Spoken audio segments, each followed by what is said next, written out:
Welcome Hey, Great Shot. This is the Great Shot Podcast, a Cracked Racquets and Tennis Channel Podcast Network production. My name is Alex Gruskin. So thrilled to say that the 2020 season officially underway. We've seen, I believe, 5 WTA events, 3 on the ATP level if you include ATP Cup.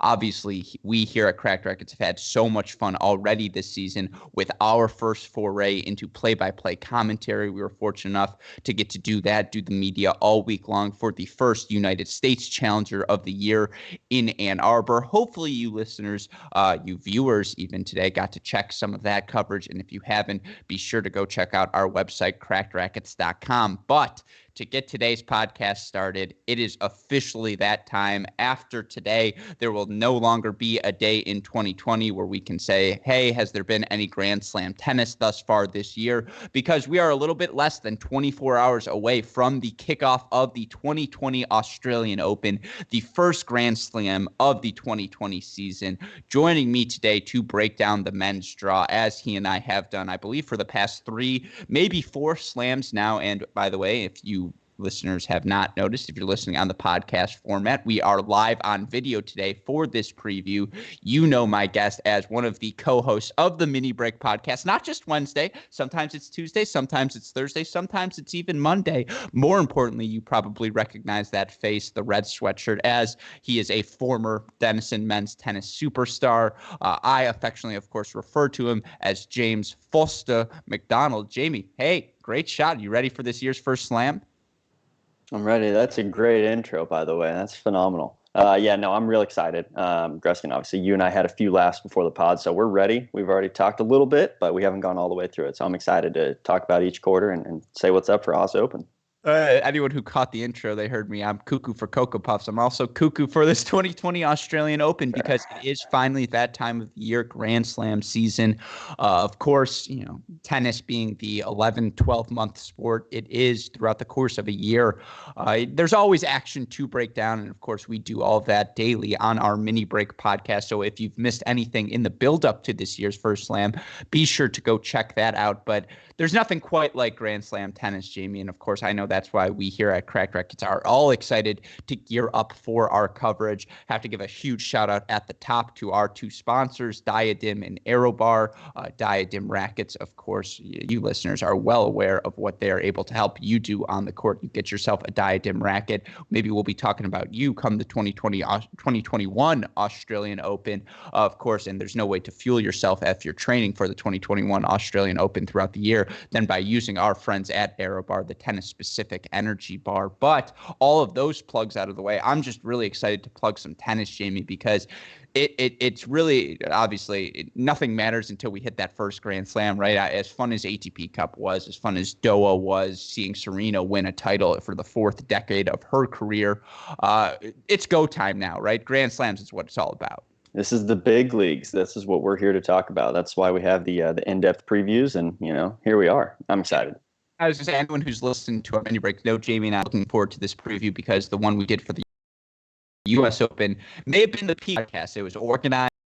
It was fluid. It was funny. We hit all of the marks, and we're going to try and do that again today. And the way we do that is by solidifying a format. Obviously, there's 128 players to talk about in an Australian Open men's draw. Easy to get lost in all the 64 first-round matches, which we could probably spend 5 to 10 minutes breaking down each one. Instead, what we're going to be doing today, breaking things down by quarter. Now, 4 quarters of the draw, obviously, for the top 4 seeds, Rafa Nadal, Daniil Medvedev, Novak Djokovic, Roger Federer. The order we're going to go in, we're going to go from top to bottom. So I think we'll talk about Nadal's first, then Medvedev's, then Federer's, then Djokovic. It's going to be 4 questions per section. We're going to be looking at the seeds that we have on upset alert. We're going to be looking at the unseeded players who we think could make a run into the second week. We're also going to be looking at our 2 favorite first round matches to get you guys ultimately primed for day 1. And of course, on our mini breaks each and every night, we'll preview the matches for the next day's action that we are looking forward to. to, so you can rely on that sort of content day in, day out. And then the last thing, the most obvious thing, predictions for the quarter. Who do we have now? I just did a women's preview pod with Matt Zemek, and he made the succinct point that, look, sometimes it's best to know what you don't know, and I'm sure our analysis will focus on the portions of the draw that have the most questions surrounding them, the most, the highest variance in terms of what could or could not happen. But it wouldn't be a Cracked Racquets podcast if we didn't leave you listeners without a few predictions. So we will end with that, and then of course, two big questions to end. Next gen, how do we think any next gen guys are going to make the semifinals? Which, if any, of the big three are going to lose before the semifinals? And then, of course, our predictions for finals and champions. So we'll get all of that underway shortly. The place we have to start, and Jamie, we started here with the women's podcast as well, but I think it's so important to remember this, is right now in Australia, it's not just the Australian Open, right? There's these terrible wildfires going on throughout the country, smoke, affecting the air quality there, making it so it's very uninhabitable. You've seen all of these different organizations come in. Obviously, it's been so warming to see all of these players on the ATP and WTA tours take notice of the cause, do their most to, whether it's donations from Djokovic, Nadal, Serena immediately after winning tournaments, whether it's the players who are giving X amount of dollars per ace they hit, per double fault they hit, whatever it is, all of that, given the terrible circumstances, so admirable from the players. But I think the place we have to start is undoubtedly, let's say, the air quality is, we're pushing matches, so we're delaying, so we don't get play to start till noon every day. Well, that's going to make the tournament itself just take longer. Let's say that they end up deciding matches need to play indoors instead of outdoors. Well, the guys with the big serves, that obviously plays to their advantage. I feel like that is the place we have to start, Jamie, because above all else, the air quality, the off the court circumstances will play a big role over the next 2 weeks. Yeah, I think so, right? It's a condition that, it's going to affect everybody. Obviously, unfortunate, not just because of the source of it, but now how it's going to impact the actual play, right? We saw some of this come up in qualies, right? We had people withdraw. We had a ball boy collapse. So we've already seen some of those impacts. Now, we're getting to the point where, all right, we're getting into the main draw. And obviously, there's still some question marks, right? Like, how much of an impact is this going to make? Who's going to be the most affected by it? Is it going to not end any matches? I mean, I hope that's not the case and you have people retiring because of it. But yeah, you're absolutely right. Just sort of a question mark that, we're just going to have to see what happens as we move through. And hopefully as we get deeper and deeper into the tournament, it becomes less of an issue. And there are conversations to be had, Jamie, about the need for players to maybe unionize. It's another example where they don't have much collective bargaining power as a cohort. If you're a tournament, you convince Roger Federer to be there. It doesn't really matter who the other 63 players are in the draw or whatever it may be. You're going to have a financially viable tournament. Those conversations, player safety, yada, yada, yada. And it's not yada, yada, yada, by the way. It's much more important than that. But those are all conversations I'm sure we will be having after the Australian Open, depending on how things go. But God forbid, Jamie, we see something like we did in qualifying where a player up in the match or whatever the circumstance may be has to withdraw because they're having a coughing fit or an asthma attack. Almost assuredly that would be good for our business because, controversy, people want to listen and hear about that. But that's that's the absolute worst case scenarios. I don't think anyone in media wants to see that, despite whether it'd be good for numbers or not, because you never want these extracurricular factors influencing the play. And I just think inevitably that is going to be something we have to deal with this week. Yeah, it's unfortunate, right? When you're talking about Australian Opens similar to U.S. Open, we're talking about the heat and things of that nature. We don't need to bring smoke into this, right? That's a completely different story. So, yeah, I mean, whatever we can do to make it so that it's truly about the tennis and not about those other factors, like you mentioned, like the smoke. So, yeah, I mean, we'll see. Like you said, obviously hoping that it does not make a huge impact. But, unfortunately, from what we've seen in qualifying, it might. So really just hoping that it doesn't. They say if you can't handle the heat, get out of the kitchen. But no one can handle smoke. I mean, you're just asking. It's a lose-lose scenario for anyone who's being thrown into that environment. So yeah, I completely agree with you. Hopefully, that is not something that we have to deal with, and hopefully, again, I know there's rain scheduled over the past couple of days. Hopefully, it is enough, and obviously, our hearts will be with all of the people impacted throughout the tournament, even if the smoke doesn't affect. There's much bigger things at issue right now in Australia than the tennis tournament. That being said, that's our focus today, so that's what we're going to move to next.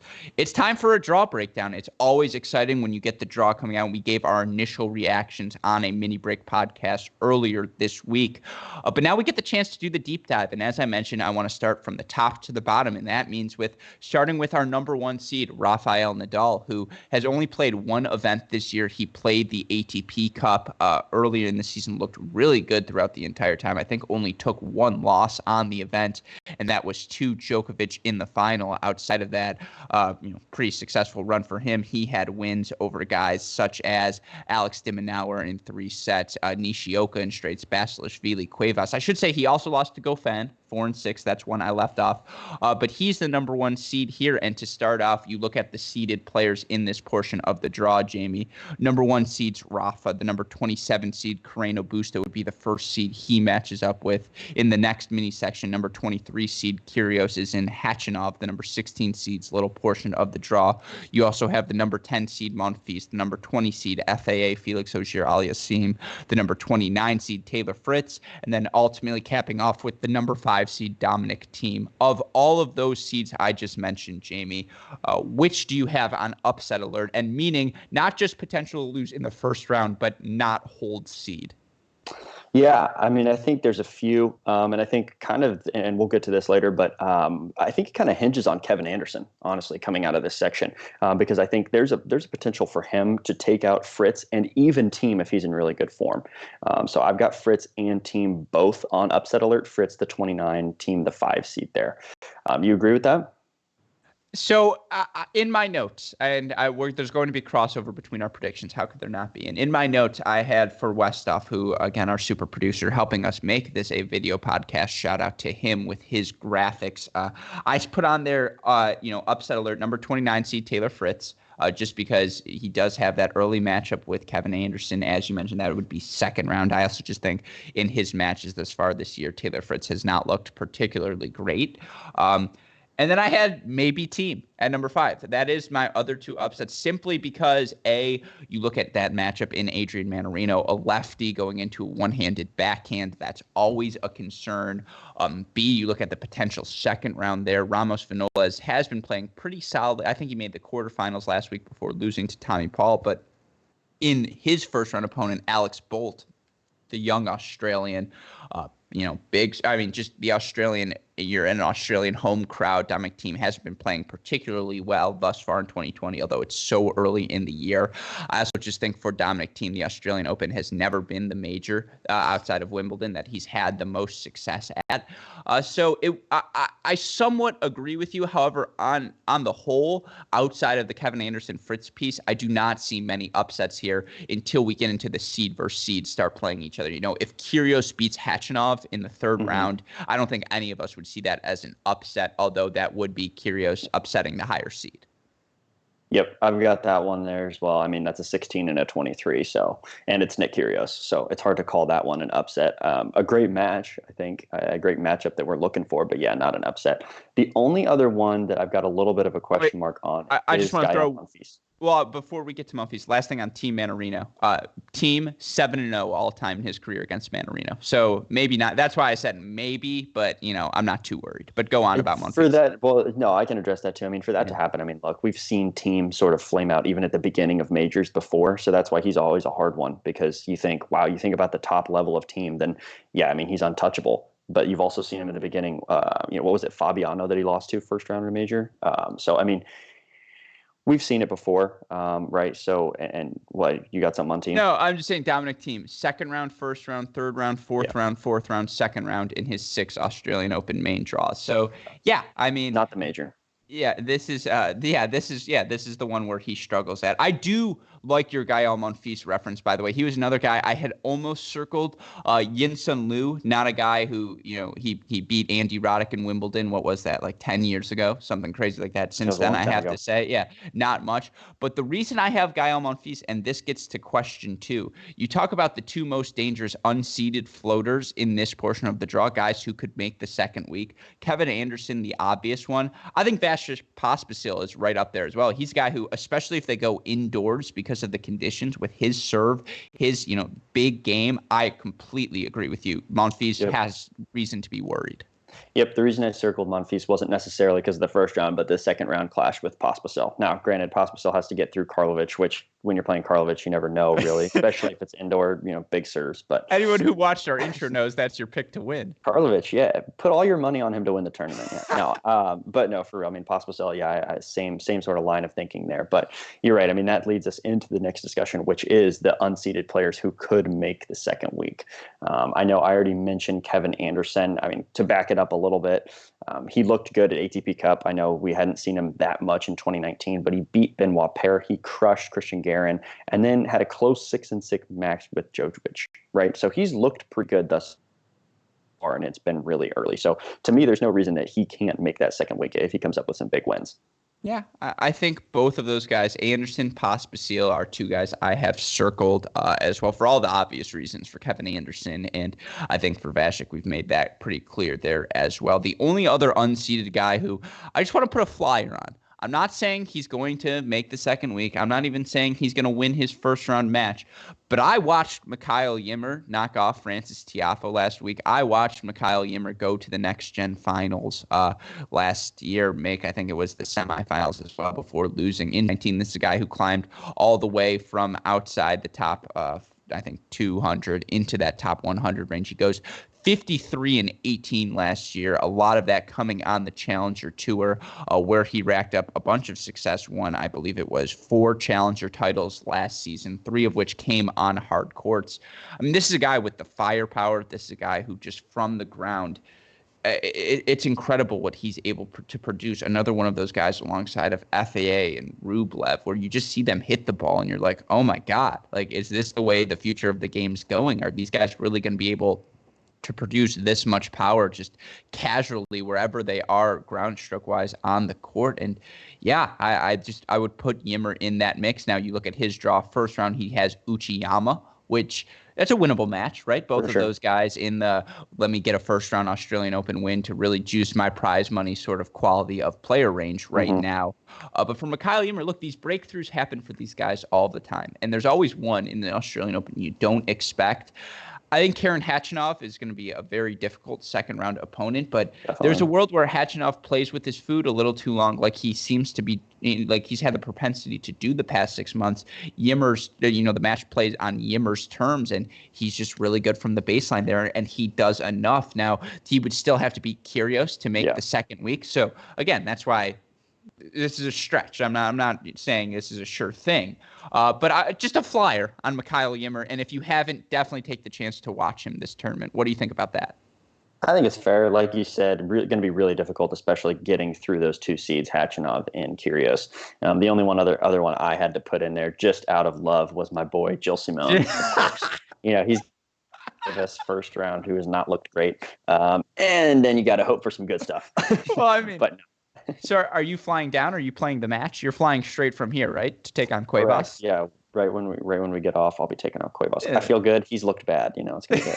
I feel good about my game. Yeah, the only concern I would have there, and this gets into the most exciting matches of the first round, and I would put that number 23 seed Kyrgios-Sonego match in my category of my 2 exciting. That and probably Team Manarino are the 2 obvious ones for this section. And it's because, but yeah, you're right. For Nick Kyrgios, is the Gilles Simon match a match maybe even 1 slam ago we'd be like, uh-oh. Like, that's definitely one for him to lose. Yes, but you look at what Nick Kyrgios has done thus far in the season, and I know ATP Cup, take it all with a grain of salt. That's very clear. Is it an official match? Well, they get points, so maybe it is official. But you look at what Kyrgios did in that tournament. He knocks off Struff 4-6. That's a really good win. He knocks off Tsitsipas in 3 tiebreak sets. That's a really good win. He 2-2 against Cam Norrie. That's a really solid win. That's the sort of win you expected to see from Nick Kyrgios as we make the turn into a new decade. Now, he did lose 1-4 to Roberto Bautista Agut, but the biggest takeaway for me was how calm he looked, just how in control he was mentally and just dialed in on the court. It helped that he had Australian Open ATP Cup coach Leighton Hewitt right on the sideline with him. It certainly helped that him and Alex de Minaur seem to get along extraordinarily well. But he's also on probation. So I almost swore there myself and would have gotten us on YouTube probation, but he can't afford to F around, right? He has to stay locked in. Otherwise, a suspension is coming. And a locked-in Nick Kyrgios is always a dangerous sight. Yeah, I think so. For me, what's keeping him more locked in, even, outside and maybe even more than the probation, is the fact that, look, you've heard him. He's gotten pretty emotional when he's speaking about his home country and what they've been going through. He's playing on home soil. You saw how much he cared in ATP Cup. Sure, it's a team environment, but this is a very natural stage to carry over that team energy, right? He's going to have an entire sort of home crowd backing him. He's probably going to have his other Australian guys watching him from the sides as well. So I think that is going to keep him dialed in as well. And like you said, if he's dialed in, then he's dangerous to anybody. Yeah, that's why he's one of my 2 favorite first-round matches to watch, because I do want to see how dialed in he is. I mentioned Team Mannarino, the other obvious one for me in this section. You have any others you'd mention? Yeah, so I know I'm biased again, but Simone and Cuevas, I think is a good one. I mean, it's going to be a physical one for sure. Yeah, it's going to be a very physical match. Both these guys know how to grind. Like I said, Cuevas hasn't been looking sort of himself lately, but that doesn't mean he can't turn it on. I expect a ton of long ground stroke points here, really entertaining. Definitely potential to go, 4 or 5 sets here. So that's going to be a fun one to watch. The other one, which is just a very different stylistic one, Karlovic and Pospisil. I knew you were going to pick them. I like that. Yeah, I mean, that's the other one on here, right? Because you just don't really know. And I'm really interested. That one I'm just personally invested in because I'm really interested to see how Vasek Pospisil looks. Yeah, well, you're you're personally invested in it because you might play the winner at some point. Exactly. Karlovic, not far away from you, Gilles Simon, in the draw. So really interesting first round. A couple of interesting ones in this section, and because it's so interesting, let's make some predictions. This is where the real quarterfinalists and ultimately semifinalists to emerge from this quarter of the draw. God, you always hate this to go boring. I mean, I think I'll start where I think is going to win it, and I think it's Nadal, right? I mean, I don't think anyone has looked good enough for me to confidently say, hey, I think somebody's going to come out of this aside from Nadal. Right now, it's always a different story if the knees are feeling bad on the hard courts. I don't know, but aside from that, I don't have confidence in saying anybody else but Nadal. In terms of who he'll take, I mean, I think the bottom half of this, I think there's a lot of potential for who could be coming up to play Nadal from the bottom half of his quarter. Ultimately, if I had to call it right now, I would say it's either Thiem or Kevin Anderson, and that's going to be determined in a pretty early fashion, right? Is that second round or third round clash? Third round clash, right? I want to say that's third round clash. Third round clash, right? Second round would be Anderson Fritz. Right, that's correct. So I think that's really what's going to determine it, and whoever becomes out of that Thiem and Anderson match is going to be who's going to be facing off against Nadal to go to the semis. Yeah, so you're right. That was a boring selection, and I think. There's a couple of things I want to say based off of this quarter. One, and if you listeners aren't already, you viewers, see, now I get to vacillate between listeners and viewers all the time. You guys are really just screwing with my brain here. I'm never going to get it right moving forward. But for you listeners / viewers who are taking part in our Turnitopia series, of course, that you can find going to turnitopia.com. Cracked Racquets is the name of the group. That's where you can make these predictions for your men's and women's draws. I think the most picked upset the one, if you look throughout, if you could run the percentages like they do on ESPN, and it's like Ballot or Bracketopia says Michigan wins 65% according to 65% of brackets or whatever. The Kevin Anderson upset, not only over Taylor Fritz, but over Dominic Thiem as well, is going to be the upset you see everyone throw in, right? It's the consensus as well. There's always one upset, and this is the name I'm most familiar with, so Kevin Anderson's the guy to turn to. Now, for Kevin Anderson, he and his South African team did qualify for ATP Cup. You look at the matches Anderson got under his belt there. His first match is back since, coming back from injury around the U.S. Open. He knocked off Christian Guerin. That's a really good win, 0-3. He beat Benoit Paire, who we saw make a final last week, 2-6, 7-6, 7-6. We know Kevin Anderson now working with Diego Moyano of the USTA. So you're absolutely right, Jamie, in the fact that this is a guy who's in a position to upset. I think him upsetting Taylor Fritz wouldn't be surprising at all. I do still like Dominic Thiem slightly more to advance out of that section of the draw. I think FAA is probably still just a tournament or two too soon, Grand Slam experience-wise. I mean, this is really – I don't even think he has 4 total Grand Slams under his belt because of the fact that he missed the French Open last year after playing a bunch of events, all of these different things. If so, this is, maybe he has 4 total under his belt, so a little too soon for him. Gael Monfils talked going into this season about wanting to make a push into the top 10, into the top 5 in particular.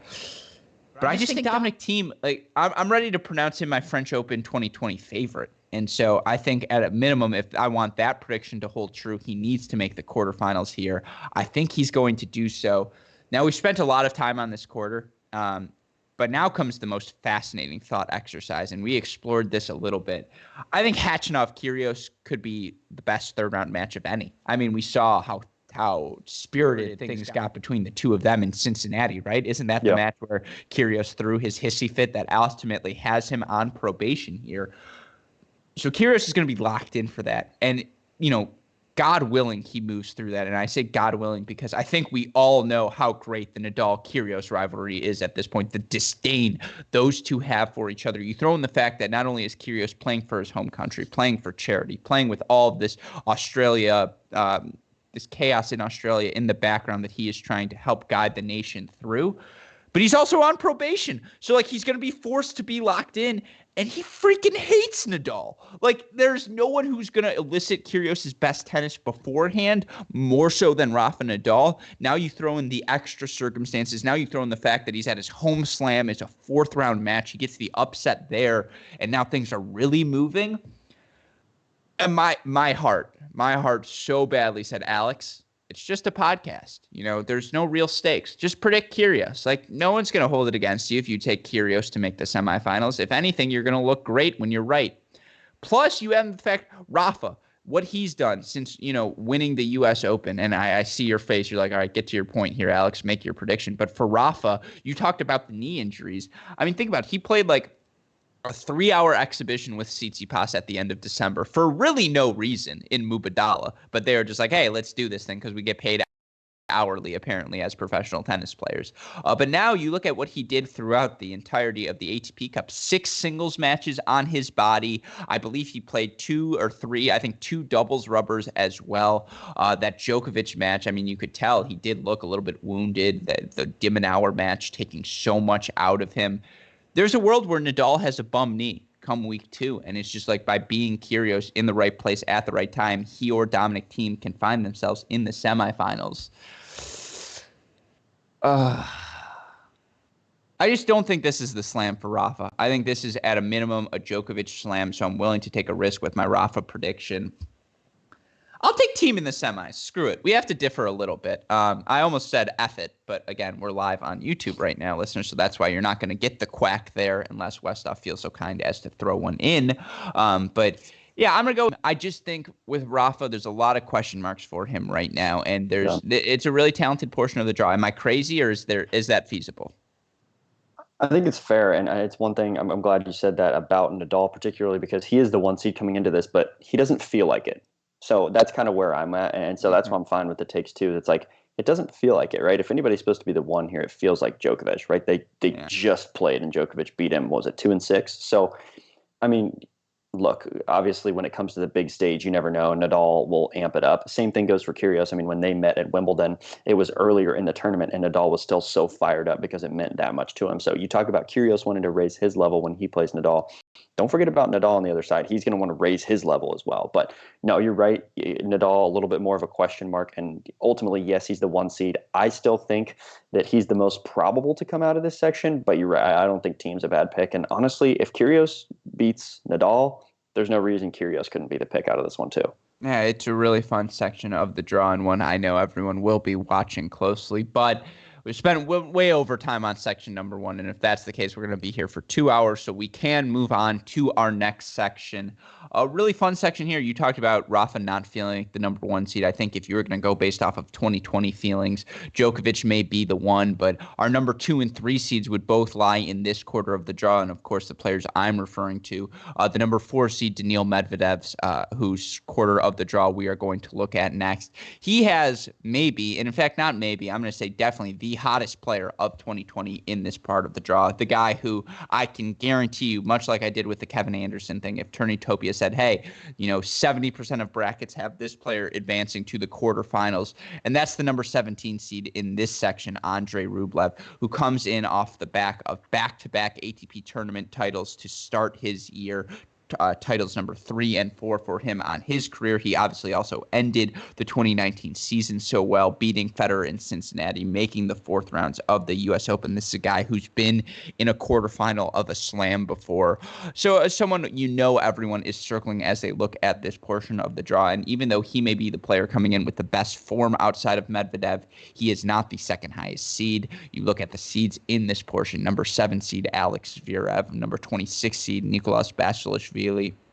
I mentioned Rublev in his mini portion. He's got the 11 seed David Goffin, a very quiet number 15 seed Stan Wawrinka here in this portion as well. His mini section, the number 19 seed John Isner, and then of course in the Daniil Medvedev number 4 seed section, his fellow seed, a guy I have on upset alert right off the bat, the number 28 seed Jo-Wilfried Tsonga, who's playing the big serving, big forehand hitting Australian Alexei Popyrin. And right away, Jamie, that's a seed that screams upset alert to me. Any other seeds you have in this section? Yeah, no, I think Tsonga's a good pick. In this section, a couple other seeds I've got Wawrinka. He's facing a potential Kecmanovic in the second round. Oh, we'll get to that. I'm sure we will. I knew you would cover that one, so I wasn't too worried about putting it. But that one that could be dangerous. And then honestly, Zverev, the 7th seed. Not only do we just know the track record, but he's probably going to be coming up against a red-hot Casper Ruud in the second round. That's not out of the question for me. I think that one is in play potentially. I don't know, maybe not the most popular pick, but yeah, I mean, Zverev, look, he was looking very frustrated, especially ATP Cup play.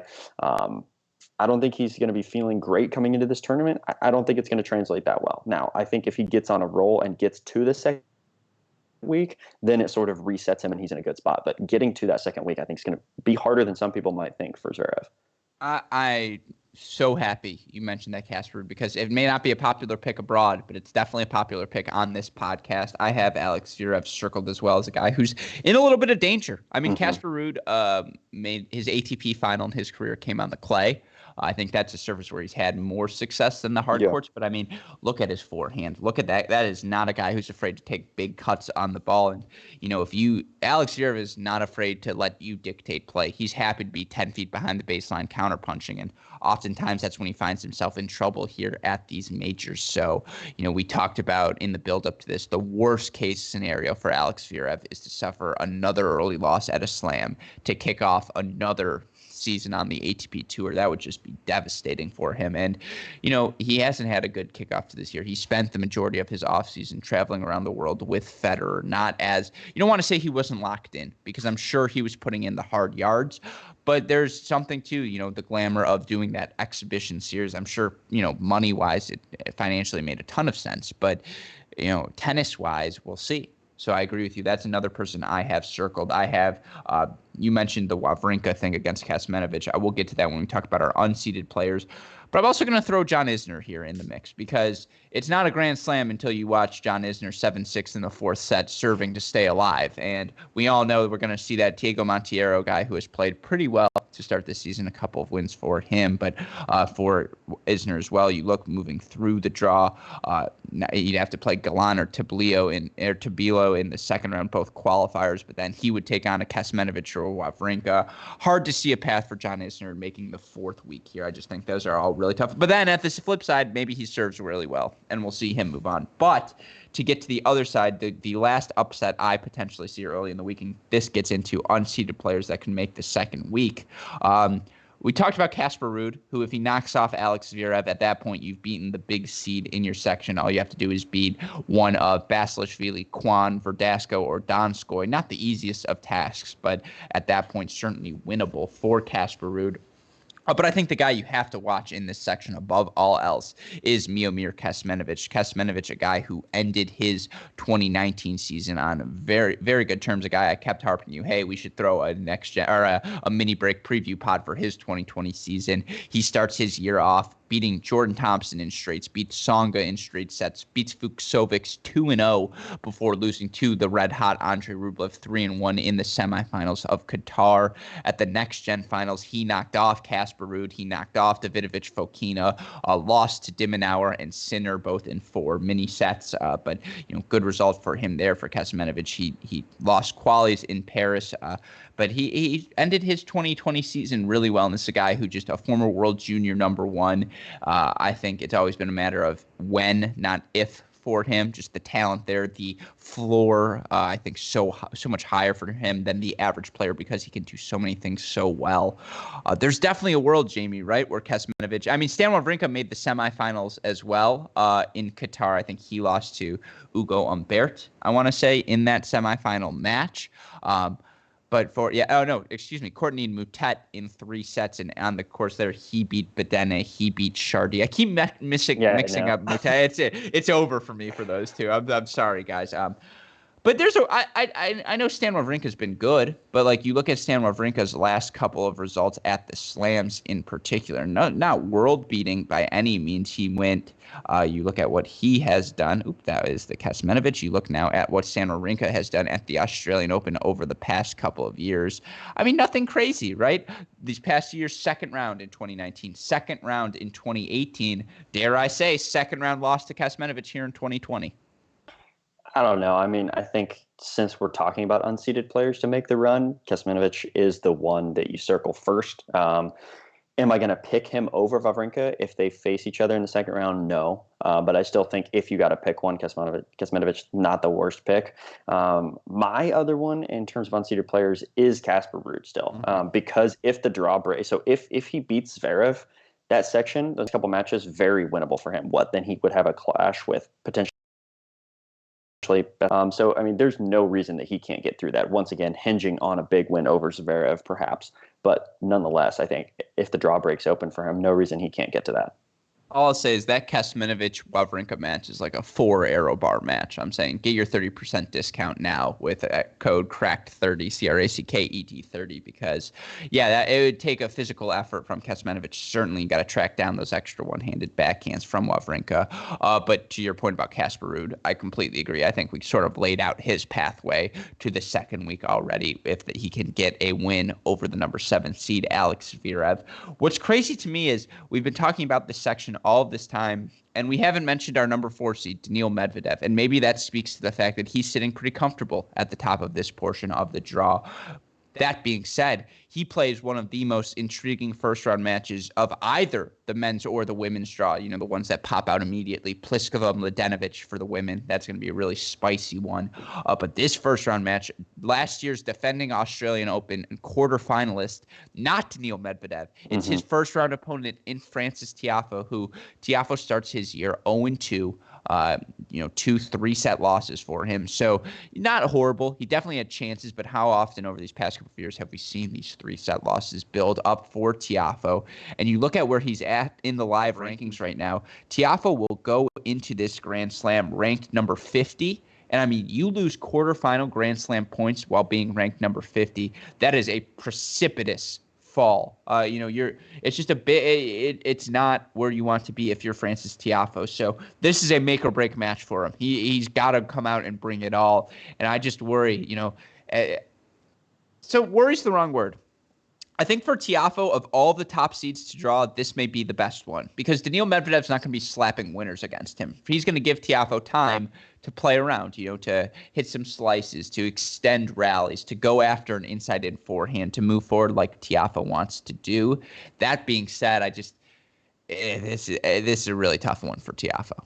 This is a really tough draw. It's going to be difficult every time you're drawing a 4 seed, but particularly when you're drawing a 4 seed who's been this on fire throughout 2019. I mean, look, Medvedev's been in really good shape. And obviously, this is a completely different conversation from a year ago, right? That's what's fun with some of these young guys is you're thinking Medvedev and Tiafoe. The conversation just feels different than what we saw from Medvedev in 2019. Now it's like, oh, Medvedev is a heavy favorite. And Tiafoe, really on the flip side here, has gone down in his game. You mentioned the rankings, of course, going to go down even further if he's not able to get some of those points back. A tough one. I think this could be a really physical match. And honestly, for me, I don't expect Tiafoe to win this. To me, it's much less about the result in this one. Yeah, I still have this as one of my first round matches to watch. But to me, it's just not about the result as much. If Tiafoe puts up a really good fight in this and it's a good match, I'm fine with that, honestly. I'm not expecting him to come out and just, take down Medvedev right off the bat. But a good match here does a lot for Tiafoe's 2020, in my opinion. Yeah, so you're right. It's twofold. A, for Frances Tiafoe, 2 3-set losses to start your season. You just don't want to lose in straights. To go 0-3 during the Australia swing, to lose quarterfinal points, I mean, it sucks that you're drawing Daniil Medvedev. And Tiafoe, it seems like always ends up drawing a seed in these sorts of events. That being said, there really is no there's no victory in defeat for Frances Tiafoe. It is that important for him to at least defend some of the points here. And Daniil Medvedev's the overwhelming favorite. A 4-set loss for Tiafoe is a win in the immediate sense of that means he played a good match given Daniil Medvedev's level. But, I mean, if you lose here, if you're Frances Tiafoe, you're effed. I'm not going to swear because we're on YouTube, but Westhoff, leave a quack there because that is truly you're just in a lot of trouble if you're Frances Tiafoe at that point of the year. Yeah, I mean, this is a tough spot to be in, right? There's no getting around that. That is going to be difficult. Not only are people's eyes were already on him coming into 2020 just because of what we saw, especially in the back half of 2019, now even more so, and this is the draw you get in Australian Open. So, yeah, I don't know if I want to say worst case, but pretty bad case scenario here for Frances Tiafoe. But yeah, if you can make the best of it, then on the flip side, what a phenomenal way to start, right? If he's somehow able to pull this out, I mean, right, it's like going in a huge gambit here. But yeah, awful scenario, probably not going to go your way. But if you can pull this off, I mean, not only does that give you a ton of confidence, gets people thinking about you more, elevates your game. Obviously, if you're able to beat Medvedev, it shows that you're doing something right. He's in a comfortable environment, right? He's made a deep run here before. He's got some things going for him, but yeah, at face value, this is just tough. There's no way to get around that. Yeah, it's a really difficult match. And for Frances Tiafoe, who last year had 4 of his 23 wins on the season come at the Australian Open. Frances last year, 23-27. I mean, that's brutal. And to lose your 4 most important wins in the first month of the year, that's going to be tough for any player to swallow. So I think it's clear to say that's why we're going to be following that first round match so closely. What other first round matches? I mentioned the Tsonga first round match against Alexei Popyrin. I think that's a really fun one. What other will you be watching from this section? Yeah, my other one's Zverev Cecchinato. So I think you would like Zverev Cecchinato. Of course I would. I mean, look, Cecchinato, a guy that sometimes people forget about, that he made the semis of a major 2018, right? Yeah, and then he gambled the rest away with first round losses. Allegedly. But regardless, right, this is a guy in Zverev who, we already talked about it, a lot of question marks around him. He's going to have pressure, right? I think that's one thing with Zverev right now, just the theme is he's feeling pressure. And the longer he goes without another deep run or a really deep run in a major, the more that pressure builds. And he's going to be feeling it. We saw the frustration spill out in ATP Cup, did not look good there.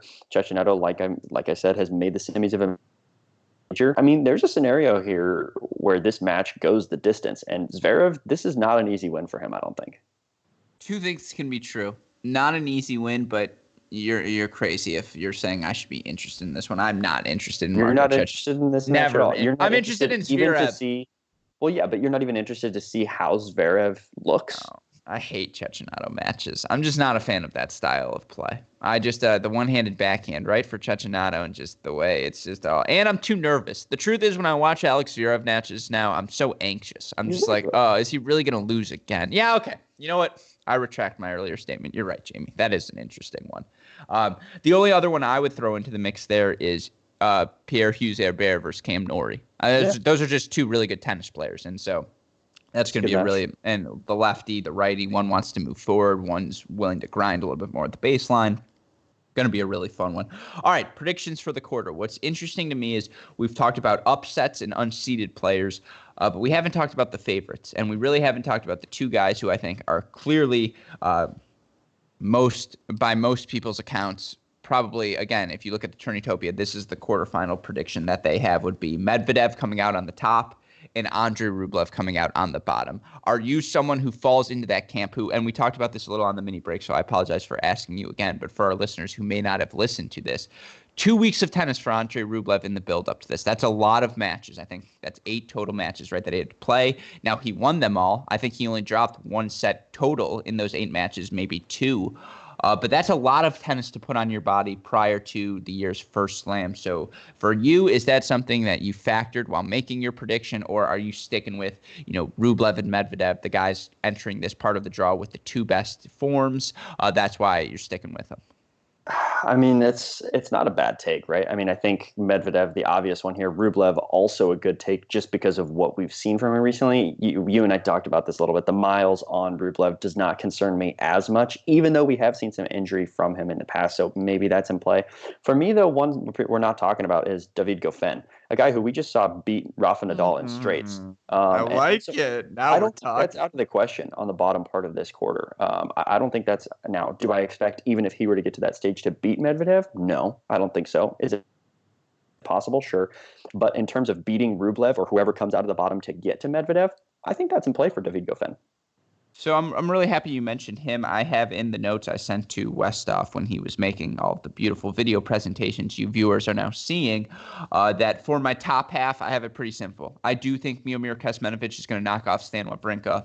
I'm just going to stick with that pick. Have Kecmanovic ride that wave all the way to the 4th round where so he'll knock off Stan Wawrinka, then he'll knock off whoever comes out of that little Isner trio, end up playing and ultimately losing on the top half to a Daniil Medvedev, who, with all due respect to Tiafoe and Popyrin and Tsonga and even Dominic Koepfer, who could present a tricky second round matchup. Correct me if I'm wrong, when they played at the U.S. Open, Koepfer is the one who drew Medvedev's first ire from the crowd. It was during that match. I think that's who was playing when Medvedev would start losing. He's pumping up the crowd. He's like, come on, guys, where's the booze? Yeah. I can't hear you. Was that the first or the second time he did No, that was the first one, right? I think it was the first one. It was dramatic. I just can't remember if he was getting contentious with the crowd prior. But yeah, no, you're right.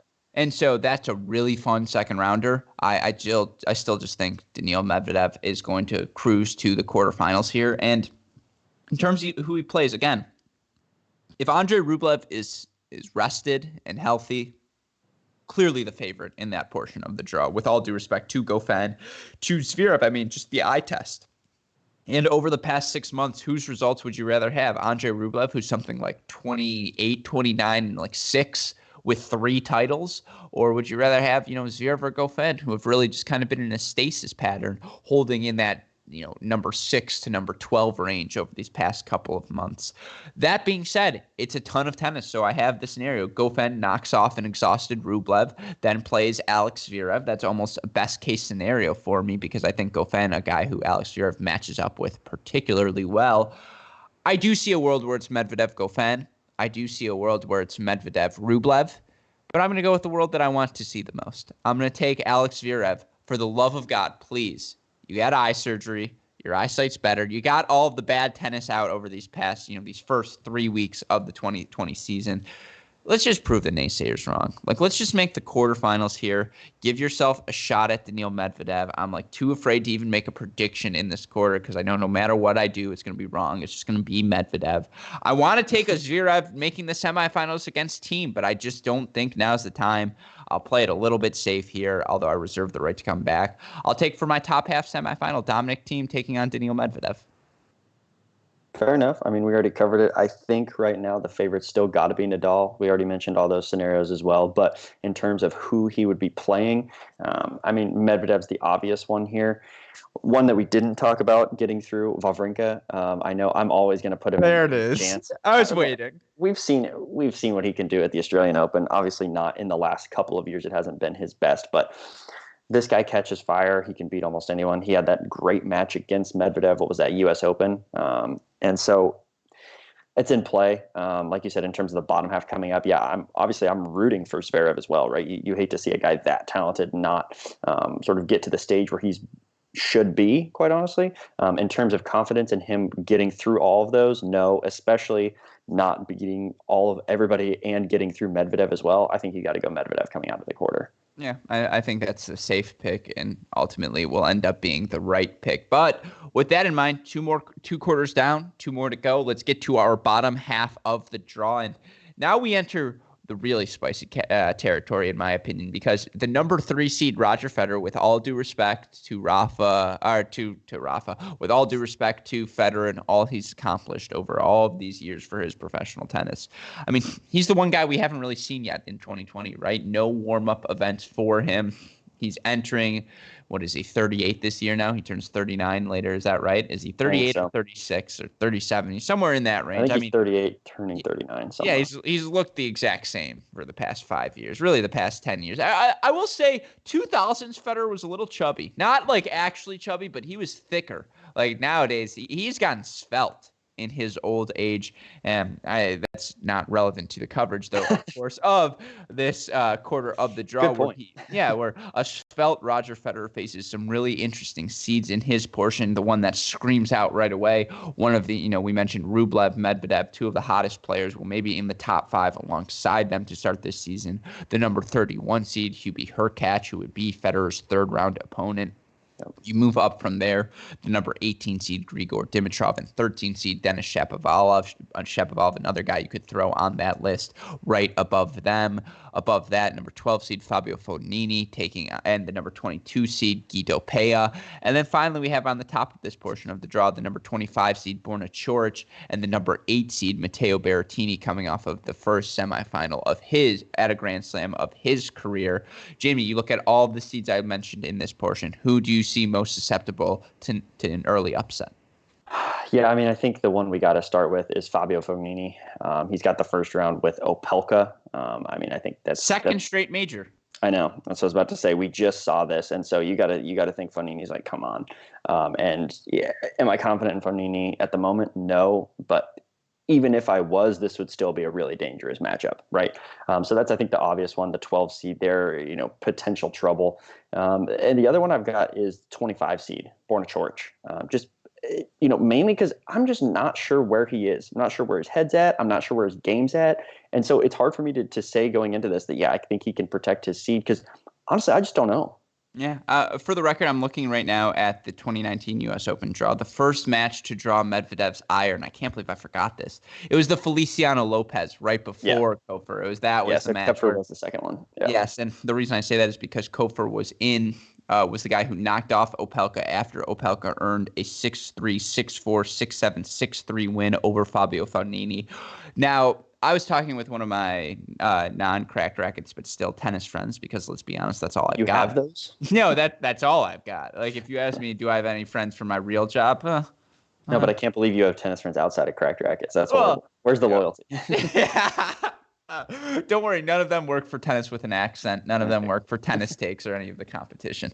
But so you look at Riley Opelka, and this is only his 6th main draw at a slam. I feel like that surprised me a little bit, given that he's I think now 22 entering this season. Yeah, he's a 97. So surprised he doesn't have more reps. But you look at all of the 5 slams he played, only 2 first-round losses for him. Those losses came at the 2017 Australian Open. That was a match where Opelka, and he lost, but he lost first round in 5 sets to David Goffin. I don't know if you remember that one. And then his other first-round loss came at last year's French Open, where he lost to Christian Guerin in straight sets, but 2 of them were tiebreaker sets. So So I think no matter what, the thing to guarantee, this is going to be a close match. Now, what my non-Cracked Rackets tennis friend was saying was, well, Opelka beat him the first time, right? So Fognini's definitely going to take him the second time. There's no way Fognini lets that happen. There's the revenge factor, of course. And in tennis, that is a thing because your opponent is an individual. You're not playing a team. You're playing one other person who you can direct all of your anger and animosity towards. You can really hold resentment in tennis. That's why it's half the fun, right, Jamie?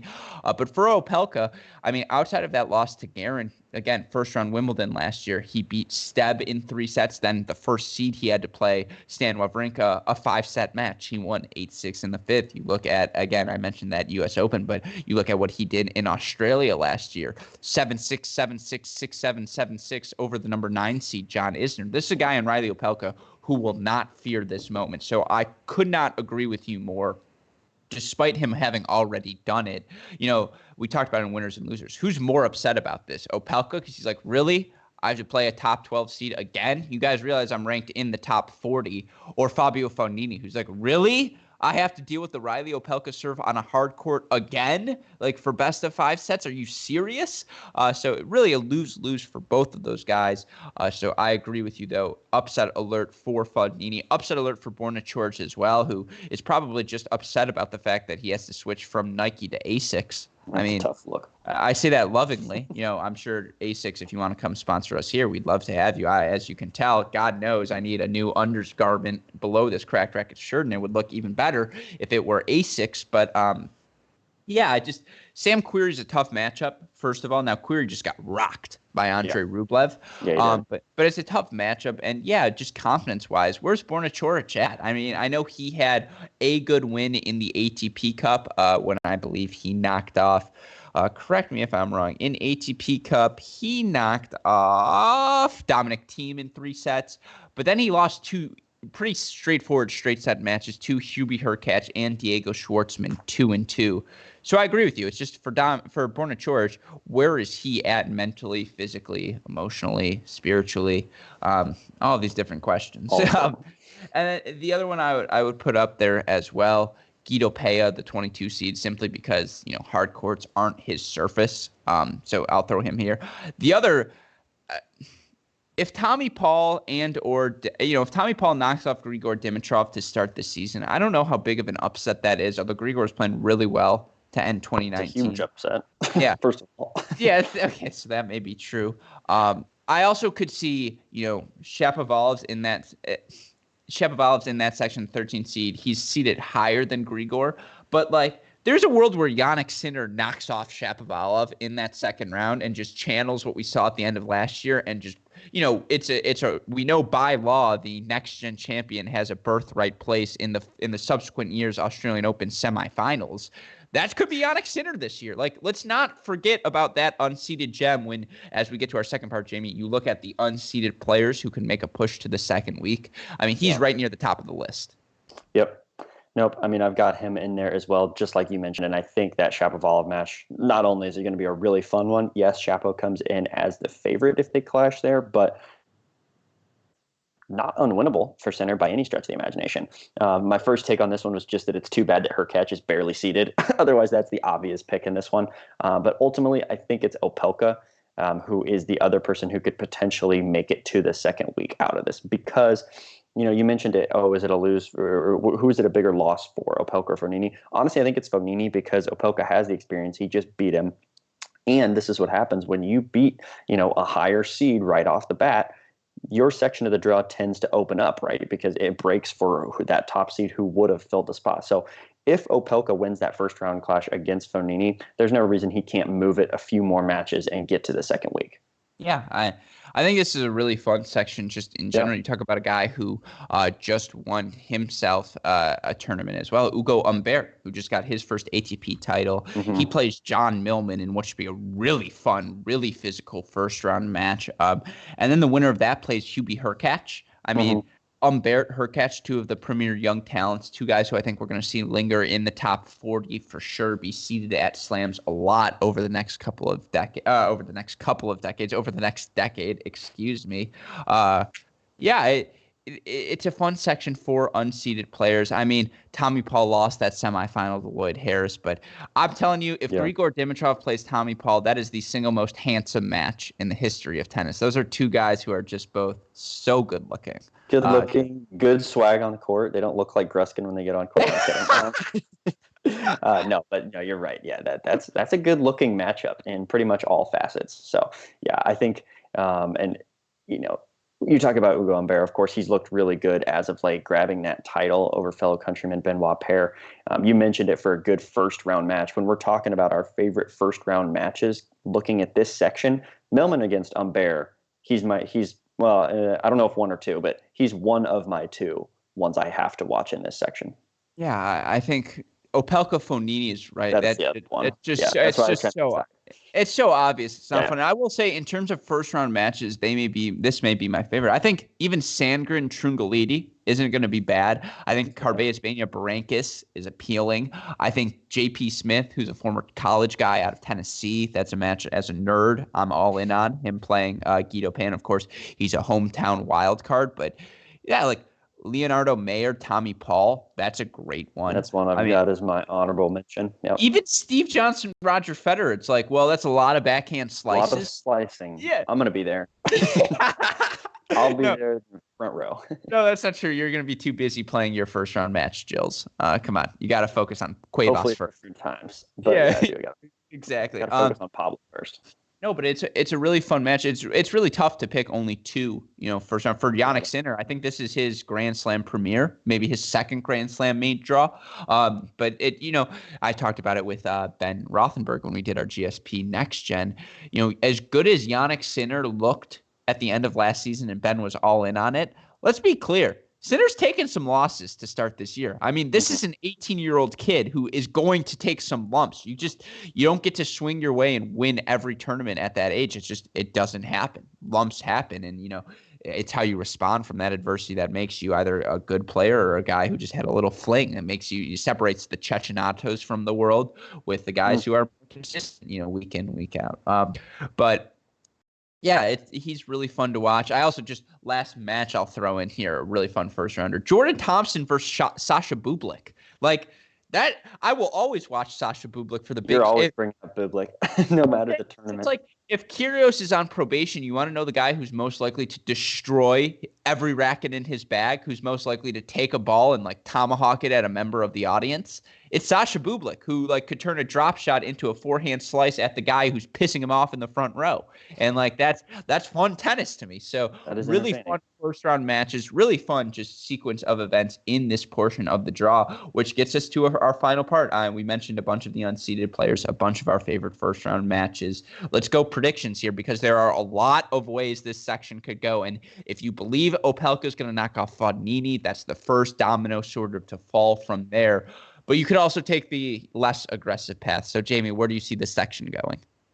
This is the most wide open section, in my opinion. I think especially when you get to the top half, I don't even know where to start, right? The top half of this quarter is just so wide open. For me, I think the bottom half is where the true contenders to get into the semi and the quarters live. That's where you have Federer. That's where you have Hurkacz. That's where you have Shapovalov. That's where you have Dimitrov, right? That's where those guys are coming from. Ultimately, I think it's probably someone like that who's going to get into the semis out of the quarter. But in the top half, you just have so many different people, right? We already mentioned Coric. You've also got Berrettini up there. Potentially, you've got a Fognini or Opelka up there as well. I mean, there's no telling what could possibly happen in the top half of this quarter.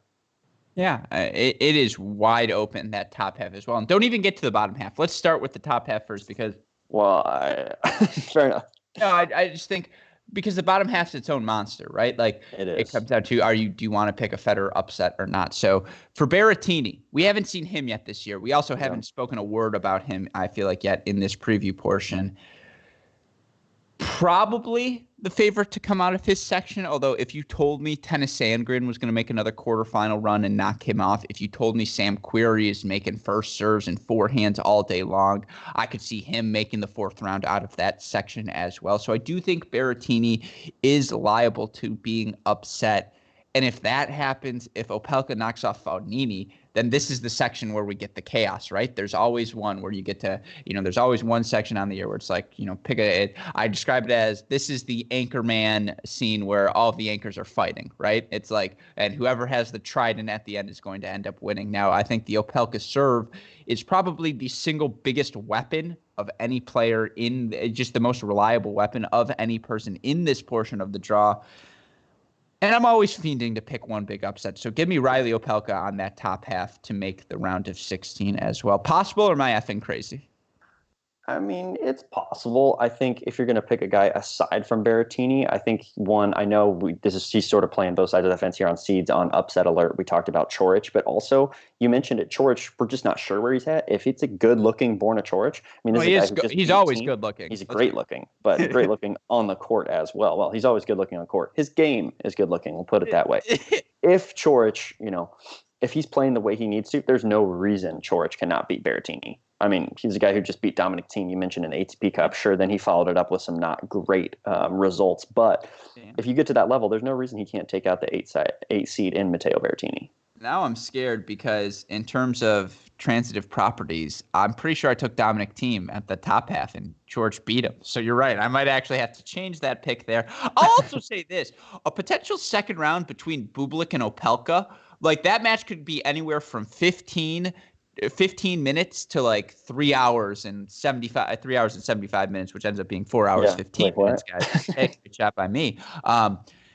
Just big serves. I mean, there's a world where Sasha Bublik makes the fourth round here. Like, I really do see it, but all right, I reserve the right to change my pick there. I'll take Opelka. As you always do.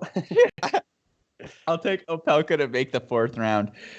Now for this bottom half, I mean, this may be the single most difficult portion of the draw to pick from. I mean, the Khachanov, Kyrgios, Nadal, little 16th is loaded, but it helps when you have someone of Rafa's caliber who's played as well. And, Rafa won the last Grand Slam on a hard court. But in this section, Shapovalov, Sinner, Tommy Paul, Grigor Dimitrov, Hubie Hurkacz, Roger freaking Federer, who we haven't talked about at all, as a contender in this one. There's a lot of firepower for Federer to deal with, right? And I just think Hubie Hurkacz is playing so well. And I know Federer absolutely annihilated him when they played deep in Wimbledon. Or no, that was Berrettini who got annihilated by Federer. I think it was Djokovic who gave Hurkacz the business. And so for Hubie Hurkacz, again, a guy who's come on so strong over the last 6 months, I'd say he probably has the best results of anyone in this little section. And then there's Denis Shapovalov. I think that fourth round, I think Shapovalov is the guy who advances above there to face Federer in the fourth round. I think Shapovalov is just a little bit better than Sinner right now. To see Tommy Paul in the main draw and to pick against him hurts. Like, I'm just so used to being like, yeah, I'll take Tommy. Sure, he's the most handsome player here. Oh, man, Dimitrov too. I'll take the idea of taking Shapovalov over Fed is just nauseating. Like Dennis, he comes out there, maybe he drops a new EP in between weeks 1 and 2 of the tournament. Yeah.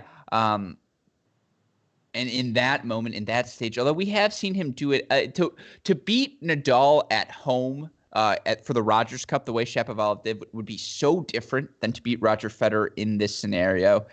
And I already picked Rafa losing, so I don't feel a need to pick a double upset here. And I think the winner of this match is our surprise semifinalist. I think the surprise semifinalist comes out of this portion of the draw.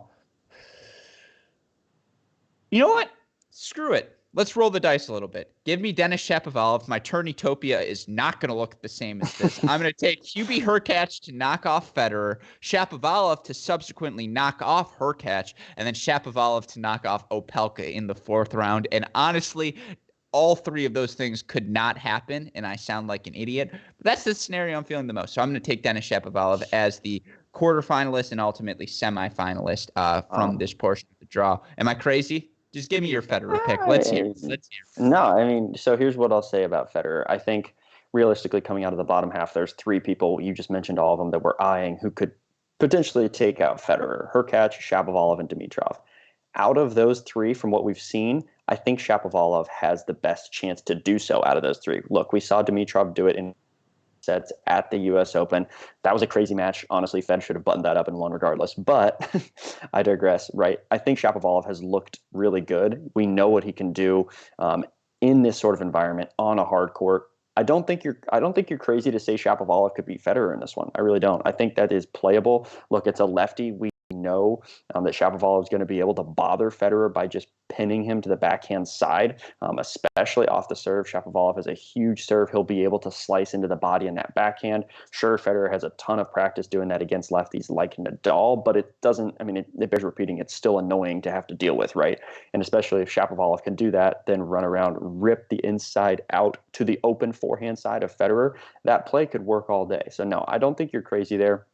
I think, like I said, I'll repeat this again. I think that whoever wins the bottom half will go on to the semis. So in that section, right, that's Fed, Shapo, or Dimitrov. Now comes the fun part, who I actually want to pick.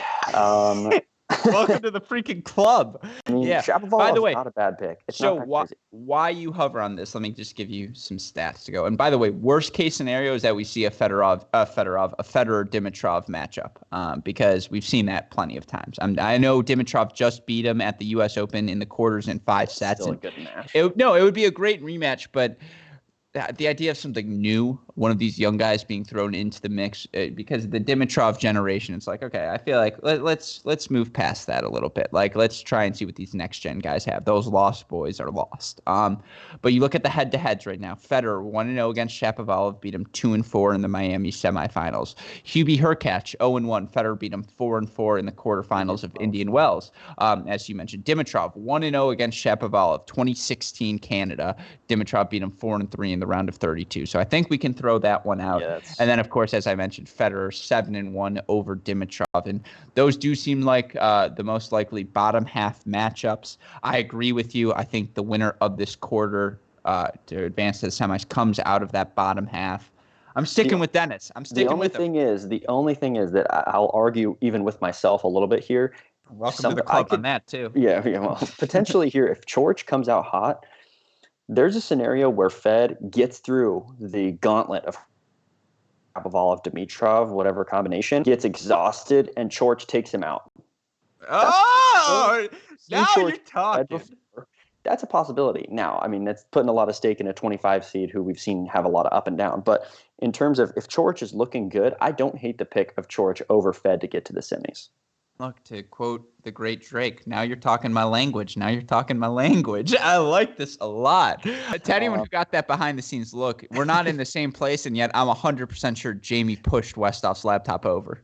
That is correct. I needed like 2 minutes, and surprisingly, I still don't have a good pick. Now, I mean, you don't want to be boring and just go Fed here, and obviously, just the confidence that we have in Federer, right? You mentioned it. We haven't seen much of him at the beginning, so I don't know.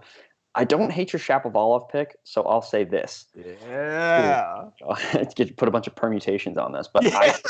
I don't hate it, but you're wrong, and I don't agree with you, and I do hate it, but if Federer comes out of the bottom, I don't think he'll go to the semis. I don't know why. It's just a gut feeling. Now, if somebody else like Shapovalov or Dimitrov comes out of the bottom, I think one of those two will win. So I'm going to say either Shapovalov or Dimitrov coming out of the bottom. Wow. Then they would potentially go in. I don't think it's going to be Federer unless it's going to be difficult, unless that top half just really boils down to some crazy streak run. But I really do see a scenario where someone, potentially even like a Coric or an Opelka, is just on fire, and there's no reason the momentum can stop there, especially because Federer is going to be exhausted after getting through this section. This just in, it turns out it was actually Matt Stakowiak who broke into Daniel Westhoff's house and immediately stopped the feed when he saw us hating on Roger Federer. He's now also said that he is out on all the podcasts this week. He's like, you guys are being ridiculous. No. This is the quarter you feel the worst about, but let's talk Roger Federer's past Slam results, and just to sort of justify this a little. No, really? You think Roger Federer's won a couple of slams in his career? I'm going to disagree with you there. Give or take. Well, I mean, but it's a what have you done for me lately sort of thing now, right? Like, you could always pick Federer, Djokovic, Nadal, and spoiler alert, I'm sure one of those guys is who we're both picking as our people. But you look at Oh my God. Okay. My point about Roger Federer no longer valid. His last couple of results, I can't believe I forgot this. His last 4 Australian Opens, semifinals, winner, 4th round. But the 4th He round won does 17 exist. and 18. Get out of here. That's not a good take. No, I think we all know that Federer at the Australian Open is going to be really dangerous. It's just, especially look, he's getting older, and those guys, that talent we mentioned, Hurkacz, Shapovalov, and Dimitrov, getting through those 3 in whatever combination is going to be really difficult. So it's going to put some miles on him. Yeah, of course, there's a world here where Federer just comes out and does what he does at the Australian Open, runs through the quarter, and just completely steamrolls whoever happens to come out on the top half. Sure, that's definitely a possibility, but where's the fun in that, right? Yeah, no, and the last time Federer lost early in the Australian Open last year was 4th round to Tsitsipas. That's not early. It was 2015 when he lost 3rd round to Andreas Seppi, and crazy that, again, he's won 2 Australian Opens since that loss to Seppi. That's just nuts. So maybe we will look really stupid for picking against him, but I'm going to stick with Shapovalov. Sounds like you're leaning. I would say right now you're 60-40, not Federer. Not necessarily pro someone, but you're 60-40 right now that it's not going to be Raj. That's fair. But also, I reserve the right to change my pick. This is the one I got so mad. This is the one. What year would it have been? It would have been 2017. The Turnitopia, not for us specifically, but overall. I think the biggest one. I think it was Tennis Channel. I can't remember. I think it was Tennis Channels, and I got 12th in the world. I was this close. I was like 2 points away from getting whatever headgear that was sponsored because I had Nadal Fed in the final, and they had both not looked like they should be the finalists, and I had that, and it made me so mad. Well, so I'll never get over that.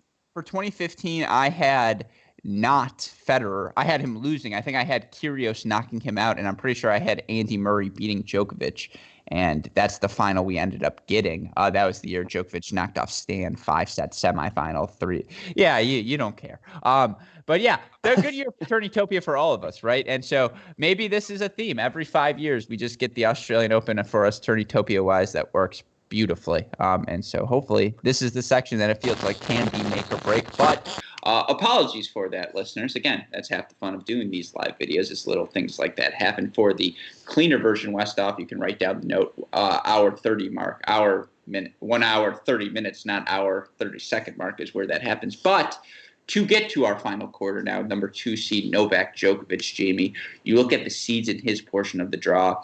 Your guy to beat, it feels like through this early portion, at least the guy you're rocking, number 30 seed, Dan Evans, is his little mini 16th. You've got Dusan, the Deuce Lajovic, and Diego Schwartzman right above them, the 24 and 14 seeds respectively. The number 9 seed, Roberto Bautista Agut, has the number 21 seed in last week's finalist, Benoit Paire, as his seed. And then finally, on the top of that portion of the draw, number 6 seed, Stefanos Tsitsipas, paired with a really interesting pairing, number 32 seed Milos Raonic, who you look at things like that. Raonic is the 32 seed here. You also have an unseeded floating Marin Cilic in this part of the draw. Cannot emphasize enough how weird it is to have both Marin Cilic and Caroline Wozniacki enter this year's Australian Opens as unseeded players. But Jamie, you look at this portion of the draw, you know what question comes first. Which of these seeds, if any, I think number 21 seed Benoit Paire, that's why I brought up Cilic. It screams out to me that he's the first seed I have on upset alert. Yeah, I mean, you could definitely be right. Then again, though, I think there's also a reason that Marin Cilic isn't seeded, and that's just because he has not looked great.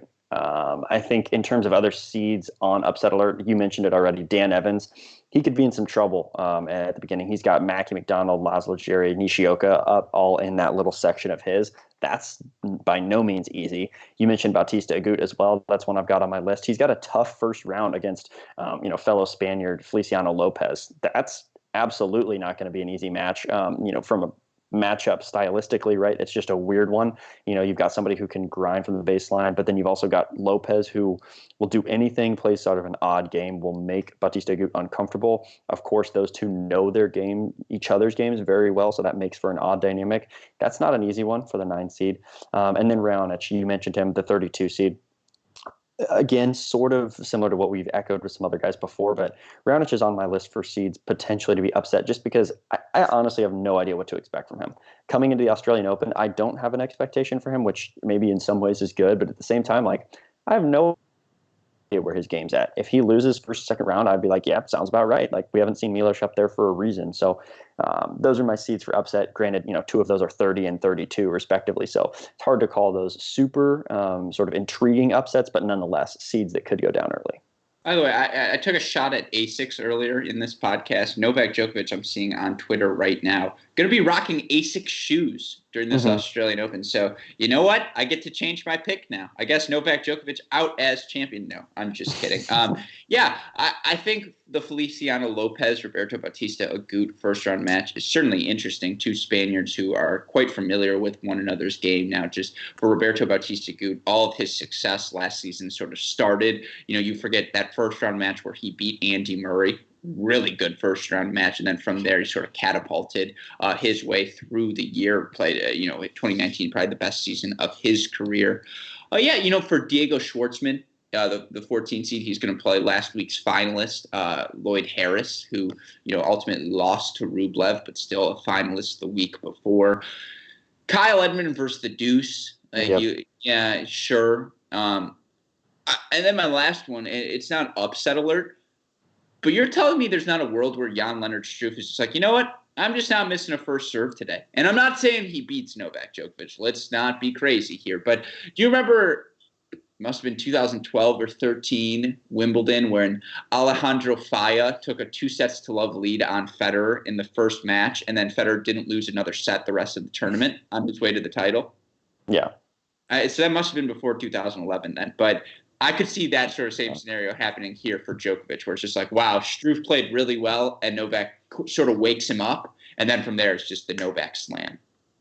Yeah, I mean, I don't hate that call. Like you said, I don't think Struff can win this one. I at least certainly do not expect him to. But, I mean, yeah, we know what a guy like Struff can do when he's serving well and hitting the ball big, right? Djokovic, of course, sometimes likes matching up against the big pace where he can just neutralize and really make everybody hit 1, 2, 3, 90 more balls. But yeah, look, if Struff's on fire, that's the fun of it, right? He can do a lot of different things. As we both said, I don't expect him to emerge from this one. And certainly I'm not putting Djokovic on upset alert in terms of one of the seeded guys who needs to watch out. No, it's. I think I would agree with you there. But you look at the unseeded guys in this player, it's kind of counterpoint, right? The seeded guys we think are in trouble is because they've got some unseeded floaters. One for me, I know you love Dan Evans, but I really love Yoshihito Nishioka, who comes in. He pulled out of the Challenger the week before, but looked really good during the ATP Cup. I think the lefty matchup for Dan Evans always presents a cold match. Yeah. I also.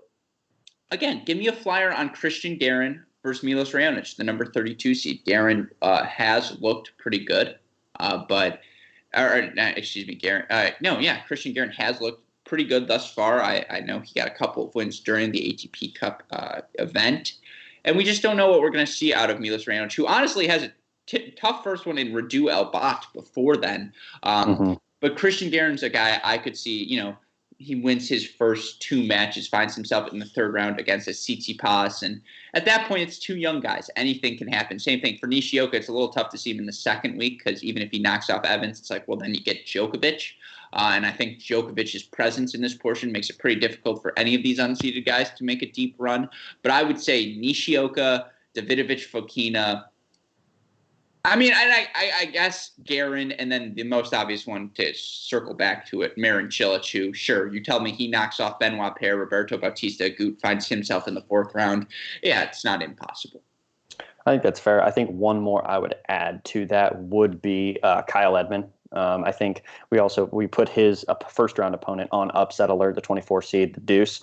Then Kyle Edmund, there's no reason he can't win a few more matches, right? Really, then you'd be circling that clash with Diego Schwartzman, the 14 seed. But even then, yeah, I expect that to be a physical match, and Schwartzman probably going in the favorite there. But that's a match that Edmund could win. So I don't hate Kyle Edmund.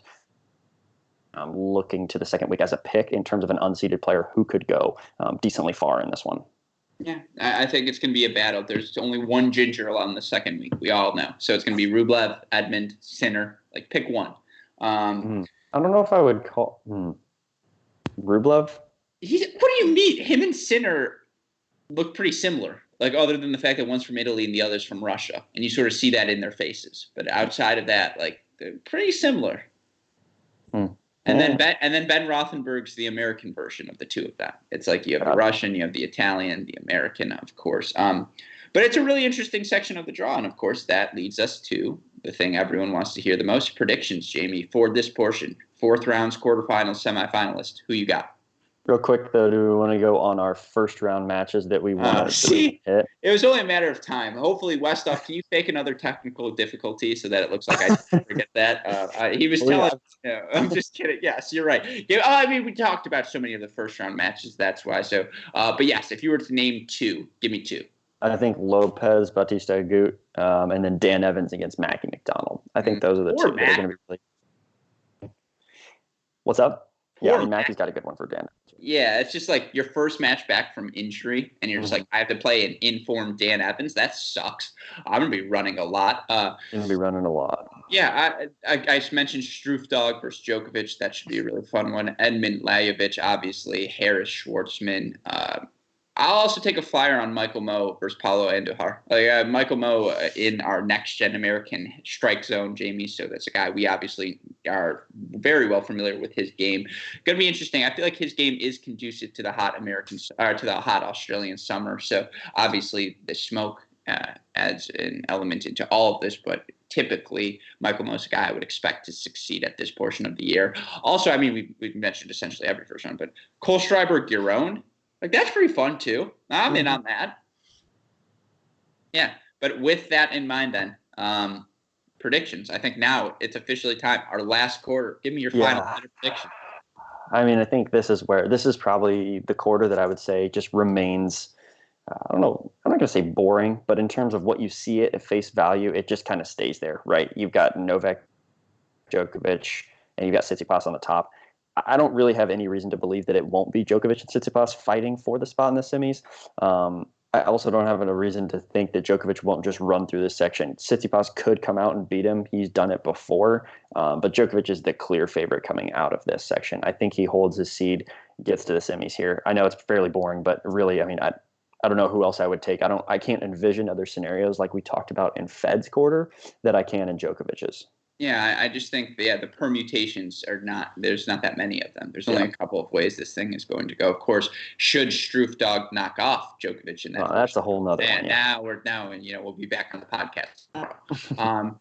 But for this, I would say, probably Djokovic, Schwartzman, just most likely the 2 most stable by far in that region of the draw. So I would say that's the 4th round. Djokovic advances to the quarterfinals. Ooh. Yeah, Tsitsipas, the most likely. Although there's a world where RBA certainly knocks off Tsitsipas. I just see a lot of things going according to seed in this portion of the draw. So I'll stick with Djokovic as well to make the semifinals. All right, so for me, my semifinalists thus far, Dominic Thiem versus Daniil Medvedev on top, Denis Shapovalov versus Novak Djokovic on the bottom. For you, I believe on the top, you have Rafa versus Medvedev on the bottom, Unsure versus Novak Djokovic. Reminds me a lot of the pot I did with Matt Zemek, where he also said for his third quarter, the Halep quarter was like no idea who's coming out of there. That I imagine you have Djokovic. Let's start with these predictions. Let's just get through them. Quarterfinal, semifinals, finals, champion. Who do you got? Yeah, so I mean, you mentioned it on the bottom. Djokovic against fill in the blank. There's a world where it's Fed. There's also a world where it's Shapovalov or Coric. Regardless of whoever. There's actually a world where it's Fognini. To be clear, he beats Opelka. Who knows? Right. There's a lot of different options in that. But for argument's sake, let's say it's Shapovalov, perhaps. There's nobody, whether it's Shapovalov, Dimitrov, whoever. I'm taking Djokovic to get to the finals one. So that's why I was also feeling less pressed to really decide a clear one out of that quarter, because no matter who that is, I think they're going to be more gassed than Djokovic, and I think that Djokovic is just going to be better on a hard court right now. Mm-hmm. I agree with you. Bottom half, this is take it what it is, right? Yeah, agreed. Bottom half, this is Djokovic is slam to lose. Then on the top half, at least how I've got it, it's a rematch of the U.S. Open final, Nadal and Medvedev, and so another crazy one here. I think here's my thing too. If I'm taking Nadal all the way through, I've got to be taking Nadal to get through this match as well. Because if Nadal looks that good throughout this, I don't know if Medvedev's going to beat him. Now, this is really where it gets into the question of how much wear and tear is on Nadal. That's sort of the variable that we can obviously never sort of talk about. But with Nadal, it appears to happen more often than not. Nadal also has this crazy thing, though. The more he has like crazy long matches, he's even more geared up for the next one. I've never seen somebody come out of a 5-setter so much more energized for the next round and coming out hot. So on top, I mean, Nadal, Medvedev, yeah, it could go either way. I think if I'm picking it, life on the line, I got to go Nadal. So after all of this, a full off season, you're going with a Djokovic-Nadal first Slam final. But isn't this the whole thing, right? Hasn't this been ATP for years now? Is all this craziness happens, and then it's Fed Djokovic Nadal. It's just, and they have just elevated themselves to a level. And I know it's not the most fun. Yeah, it'd be more fun if I'm saying, yeah, I think it's going to be Guerin and Monfils, right? But like, there's not really much stake in that. And I don't know if there's a point to making a pick like that, you know? Well, I should just say, it's very self-deprecating of you to not pick yourself, Gilles Simon, to make the final. Disappointing, I know. Yeah. Yes, you just summarized the 2010s in ATP tennis beautifully. It's, oh, cool, all this other stuff is happening. But, Nadal, Djokovic, or Federer won? Yeah, that's what we expected. I do like Novak Djokovic to win this tournament. I just think you looked at his level in the ATP Cup. Now, he does have a shoulder injury to nurse, and we saw that shoulder injury play a factor last year in the U.S. Open. But assuming health is equal for everyone, assuming playing conditions are equal for everyone. We don't see one person playing during, the heat and the worst smoke of the day while someone else gets to play a night match indoors fully AC'd. Assuming all is equal, I just think this is Novak Djokovic's to lose. I think you look at the slam counts now. It's 20 for Fed, 19 for Djokovic, 19 for Nadal, 16 for Djokovic. It's crunch time. Like there's not a world where, and these guys think about it. We saw the press for Roger Federer a couple of days ago. Yeah, I expect Djokovic and Nadal to pass me at some point, and he uses that to segue into how it's still motivating to have those two guys out there. Novak Djokovic knows he's got to. If that's the count that he's playing for, this is the place to do it.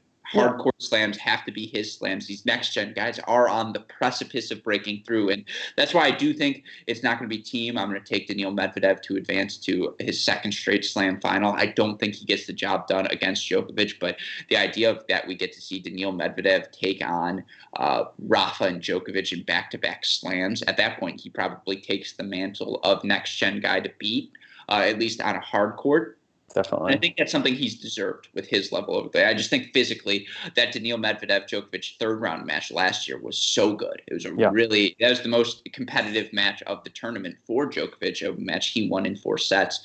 We'd really like to see that again. So I am going to agree with you. I think Djokovic is the guy for this tournament. Now, a couple of other superlatives before we wrap up. Daniil Medvedev I have in the final, so that's clear for me. That's my next-gen guy who I think could make a run in this event. If there's any other next-gen guys, I think we agree. Daniil Medvedev, it wouldn't shock us to see him in a semifinal. Denis Shapovalov, I think same thing. We made the case for him already. Are there any other next-gen guys? But yeah, I think those are the guys really in Medvedev, in Tsitsipas. It's the usual cast of characters at that point that we expect to make a run, and it would not shock me if any of them do just that. All right, last one. I think we've made this pretty clear as well. Federer's the guy of the big three. If one of them's not making the semifinals, it's going to be him. Yeah, looks that way. Yeah, I mean, you've also got Nadal because you have team taking him out. I think that's a fine pick as well. But in terms of who I'm least confident in those top 3 guys, I mean, it's got to be Federer. Yeah, I agree with you. And that's simply by age at this point. He's the one we haven't seen do it as recently. So that's where we're at heading into this Australian Open men's draw. I know it's going to be really fun. I'm sure we'll hit superlatives throughout the week, but There's some mean superlatives. We're live, so I'm not going to throw those out there now because the ones at the top of my head are just things we would cut immediately. You'd be like, nope, we're not putting that in the podcast. So we can leave things there. I don't know, any final preliminary thoughts from you before we get this play kicking off? Because, again, less than 24 hours away from the first Grand Slam of the year starting. Yeah, I mean, I'm really excited.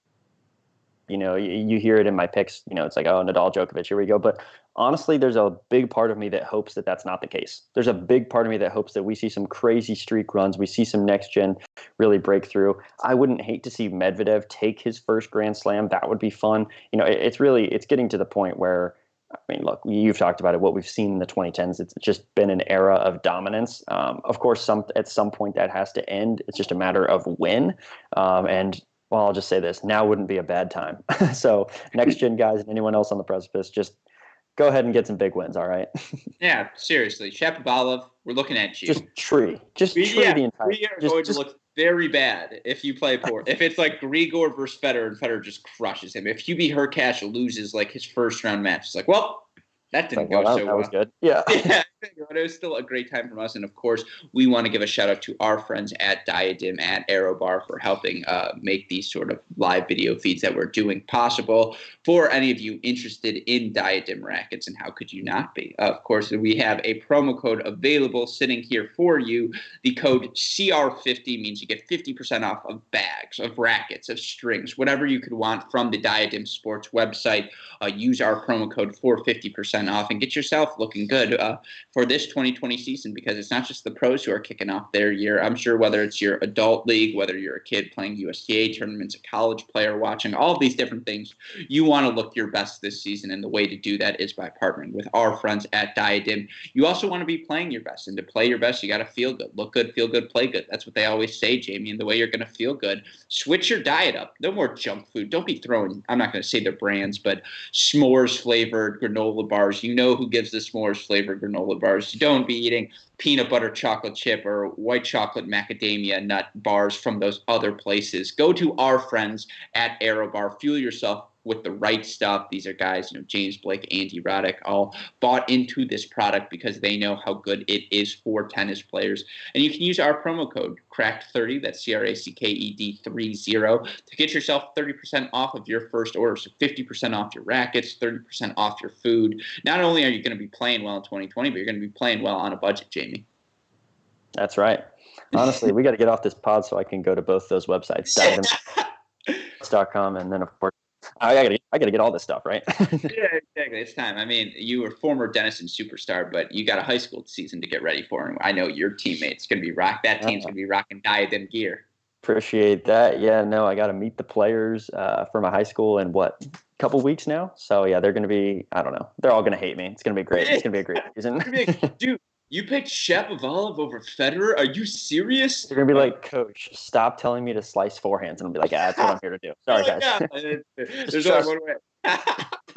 That is so funny. And, of course, you slice forehands. We can, with, consistency each and every time, to expect that from you. What we expect each and every time is the consistency of our super producers, Max Fligner and Daniel Westoff, who have an F of an editing job to do as always, and who always help make these sorts of events, these sorts of coverage of these big, long tournaments possible for you and keep you up to date. Because, again, it's Australian Open time. 2 weeks straight of tennis. We'll be keeping you guys up to date on our website, crackedrackets.com, each and every day on the Mini Break podcast, looking at the biggest storylines, results, controversies from the day, previewing the next day's action. And, of course, I'm sure we'll do a halfway point GSP. Hopefully we'll have cracked interviews, the college season underway, mixed throughout. We know there's a lot to balance in the tennis world, and we are excited to do all of that. But one last time, for my wonderful co-host, James Foster McDonald, for our super producers, Max Fligner and Daniel Westoff, for our friends at Diadem and ArrowBar, and, of course, from all of us here at both the Tennis Channel Podcast Network and Cracked Rackets, I'm your host, Alex Gruskin. Jamie, let's see if you remember what podcast we're on. What do we tell our listeners? Hey, great shot. Hey, that's a great break. Oh, my God. It's a great break. Yeah. That's a great shot. And we will see you all tomorrow. Enjoy the Australian Open, everyone.